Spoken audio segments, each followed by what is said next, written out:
채널에 다시 오신 것을 환영합니다. 오늘은 많은 사람들이 구매를 후회하는 최악의 신 SV7대를 살펴보겠습니다.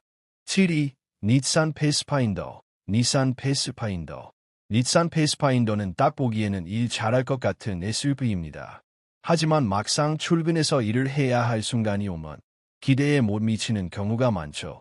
시작 가격이 약 37,000달러이고 상위 트림은 5만 달러를 훌쩍 넘기기 때문에 당연히 탄탄한 완성도를 기대하게 됩니다. 하지만 많은 구매자들이 실제로 얻는 것은 만족이 아니라 후회의 서비스 센터 방문입니다. 컨슈머 리포트는 패스파인더의 예상 신뢰도 점수 5점 만점에 2점을 줬습니다. 내구성 올림픽에서 참가상 받은 수준이라고 할 수 있죠. 실제 오너들에 따르면 변속기 문제, 공조 시스템 이상, 그리고 주행을 편안하게 즐기려는 순간마다 어김없이 나타나는 전기 계통 오류가 자주 보고되고 있습니다. 5만 달러를 들여 차를 샀는데도 월요일 아침 의욕처럼 나타났다 사라지는 경고등과 각종 기술적 버그와 씨름해야 한다고 상상해보세요. 거기에 닛산의 CVT 변속기 악명도 빼놓을 수 없습니다.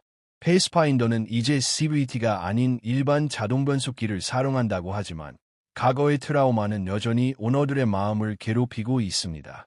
그리고 감가상각. 네, 이 부분이 치명적입니다. 패스파인더는 중고차 가치가 매우 빠르게 떨어지는데 5년 후 약 50% 가까이 가치가 하락할 것으로 예상됩니다. 아직 할부금을 갚고 있는 상황에서 거의 주택대출 같은 올 납입금을 계속 내야 한다면 정말 씁쓸하죠. 결론적으로 패스파인더는 주차장에 세워두면 멋있어 보일 수는 있습니다. 하지만 많은 오너들에게는 이 차가 별표 예전처럼 단순하고 믿을 수 있는 시절이 그립게 만드는 SUV 별표가 되어가고 있습니다. 6위, 미쓰비시 아웃랜더. 미쓰비시 아웃랜더. 미쓰비시 아웃랜더는 딱 보면 가성비 괜찮은 SUV인가? 라는 생각이 들게 만드는 차입니다. 하지만 약 35,000달러짜리 계약서에 서명하고 나서 리뷰를 한 번 더 찾아봤어야 했다는 후회가 따라오는 경우가 많습니다. 이 차는 종이 위에서는 가치를 강조하지만 현실은 보통 3개월쯤 지나 체크 엔진 경고등이 켜지면서 본격적으로 드러나기 시작합니다. 컨슈머 리포트에 따르면 아웃랜더의 신뢰도 점수는 100점 만점에 44점으로 매우 낮은 수준입니다. 단순히 안 좋은 차가 아니라 차라리 중고차를 샀어야 했나? 라는 생각이 드는 수준이죠. 오너들에 따르면 전기 시스템 문제, 변속기 이상 반응 같은 버그가 발생하며 어떤 경우는 주행거리 1만 마일도 되기 전에 문제가 생기기도 합니다. 4만 달러대 후반 가격의 SUV로서는 꽤 큰 스트레스입니다. 미쓰비시 브랜드 자체도 미국 시장에서 신뢰도 순위 하위권에 머무는 경우가 많아 경쟁 브랜드들이 장기 내구성을 쌓아가는 동안 아웃랜더는 여전히 과거에 머물러 있는 느낌을 줍니다. 물론 브로셔에 적힌 10년 10만 마일 파워트레인 보증은 꽤 매력적으로 보입니다. 하지만 이 보증은 정작 사소하지만 귀찮은 문제들, 즉 서비스 센터를 방문하게 만드는 작은 고장들은 대부분 커버하지 못합니다. 결국 아웃랜더는 가성비 좋은 SUV처럼 보이지만 실제로는 정비소 비용과 스트레스에 꾸준히 투자하게 되는 차량이라는 평가를 받는 경우가 많습니다. 6위, 미쓰비시 아웃랜더. 미쓰비시 아웃랜더. 미쓰비시 아웃랜더는 딱 보면 가성비 괜찮은 SUV인가? 라는 생각이 들게 만드는 차입니다. 하지만 약 35,000달러짜리 계약서에 서명하고 나서 리뷰를 한 번 더 찾아봤어야 했다는 후회가 따라오는 경우가 많습니다. 이 차는 종이 위에서는 가치를 강조하지만 현실은 보통 3개월쯤 지나 체크 엔진 경고등이 켜지면서 본격적으로 드러나기 시작합니다. 컨슈머 리포트에 따르면 아웃랜더의 신뢰도 점수는 100점 만점에 44점으로 매우 낮은 수준입니다. 단순히 안 좋은 차가 아니라 차라리 중고차를 샀어야 했나? 라는 생각이 드는 수준이죠. 오너들에 따르면 전기 시스템 문제, 변속기 이상 반응 같은 버그가 발생하며 어떤 경우는 주행거리 1만 마일도 되기 전에 문제가 생기기도 합니다. 4만 달러대 후반 가격의 SUV로서는 꽤 큰 스트레스입니다. 미쓰비시 브랜드 자체도 미국 시장에서 신뢰도 순위 하위권에 머무는 경우가 많아 경쟁 브랜드들이 장기 내구성을 쌓아가는 동안 아웃랜더는 여전히 과거에 머물러 있는 느낌을 줍니다. 물론 브로셔에 적힌 10년 10만 마일 파워트레인 보증은 꽤 매력적으로 보입니다.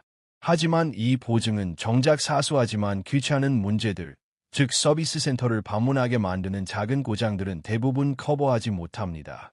결국 아웃랜더는 가성비 좋은 SUV처럼 보이지만 실제로는 정비소 비용과 스트레스에 꾸준히 투자하게 되는 차량이라는 평가를 받는 경우가 많습니다. 4.2. 폭스바겐 아틀라스, 볼세건 에트러스. 폭스바겐 아틀라스는 겉으로 보면 꽤 매력적인 SUV입니다. 하지만 자세히 들여다보면 마치 첫인상은 좋았는데 대화를 시작하자 계속 전 애인 이야기만 하는 사람 같은 느낌을 주는 차량입니다. 미국 시장에서는 약 39,000달러 이상의 가격으로 판매되며 당당한 디자인으로 진입하지만 오너들은 곧 이 가격이 정말 맞나? 라는 의문을 갖게 됩니다. 컨슈머 리포트는 아틀라스의 신뢰도 점수 100점 만점에 18점이라는 매우 낮은 점수를 부여했습니다.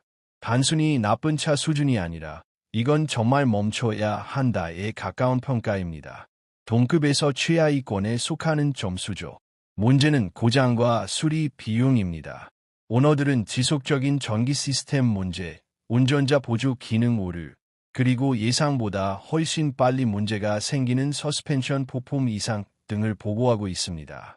어떤 경우에는 구매 후 12년 안에 별표 수리비로 1,200~2,000달러 별표를 지출하기도 합니다.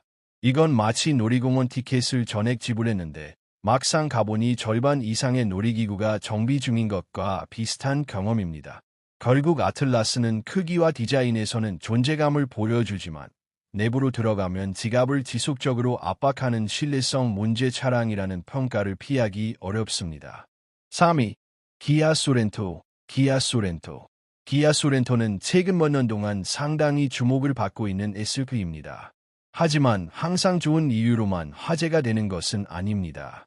2025년형 모델은 똑똑하고 스타일리시한 중형 SUV로 기대를 모았지만 많은 구매자들에게는 그 기대가 빠르게 무너졌습니다.